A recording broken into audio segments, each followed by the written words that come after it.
panggilan. Ya, orang call nak masukkan mak dan ayah mereka, dan ada kala saya juga dimarahi kerana mereka kata kenapa tak boleh ambil terlalu ramai warga emas, dan mereka terlalu desperate nak hantar warga emas. Mereka juga menceritakan betapa mahalnya untuk nak hantar ke pusat-pusat jagaan swasta. Tetapi saya juga harus tahu, sekiranya pusat ini tidak mampu untuk menanggung terlalu ramai warga emas, saya tidak akan menerima. Dan untuk setakat ini kita hanya ada 3 staf yang duduk bersama dengan warga emas, dan kita hanya ada volunteer je untuk membantu.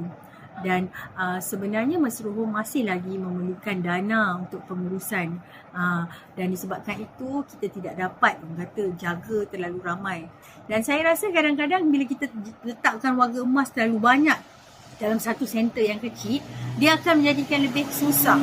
Orang kata dari segi sempitnya, yang tidak selesa akan terjadi. So buat masa ni saya rasa saya hanya mampu menjaga sekitar 25 orang sahaja.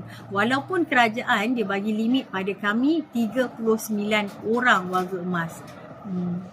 So harap-harap apa yang saya boleh bantu pula untuk masyarakat di luar sana, saya akan terus berkongsi ilmu untuk mendapatkan lagi ramai aku penjaga nenek. Dan saya harapkan sesiapa yang ada peluang, ada orang tua di rumah ataupun makcik pakcik, bantu, jagalah, jadilah penjaga nenek. Walaupun awak masih bekerja, walaupun anda mempunyai pangkat yang besar macam mana pun, kalau kita boleh, macam saya sendiri walaupun aku penjaga nenek, tetapi saya juga terpaksa menjadi, kadang-kadang saya terpaksa membantu Mesra Home dengan menjadi penceramah bebas untuk membantu mengajar warga emas, penjagaan warga emas. Dan saya juga kadang-kadang pergi menulis buku. So apa yang saya boleh nak katakan, di luar sana sekiranya ada anak-anak yang ramai, apa yang mereka perlukan hanya kerjasama dan mungkin cari ilmu.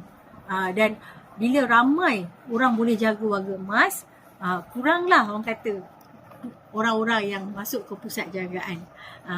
Dan pusat jagaan yang perlu ada sebenarnya adalah untuk insan-insan terpilih sahaja. So harap-harap kita dapat bekerjasama. Saya kongsi ilmu, insyaAllah. Mana model mentor you daripada Jepun ke Korea ke?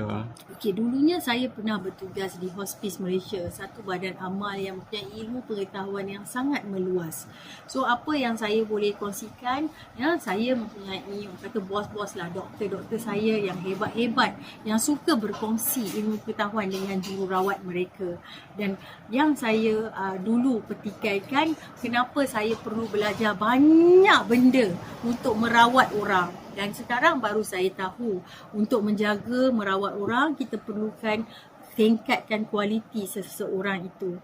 Dan sekarang ni saya ada satu tugasan. Tugasan saya adalah menjaga warga emas. Dan apa yang saya inginkan, setiap warga emas yang tinggal di Mesra Home, kualiti hidup mereka haruslah sempurna.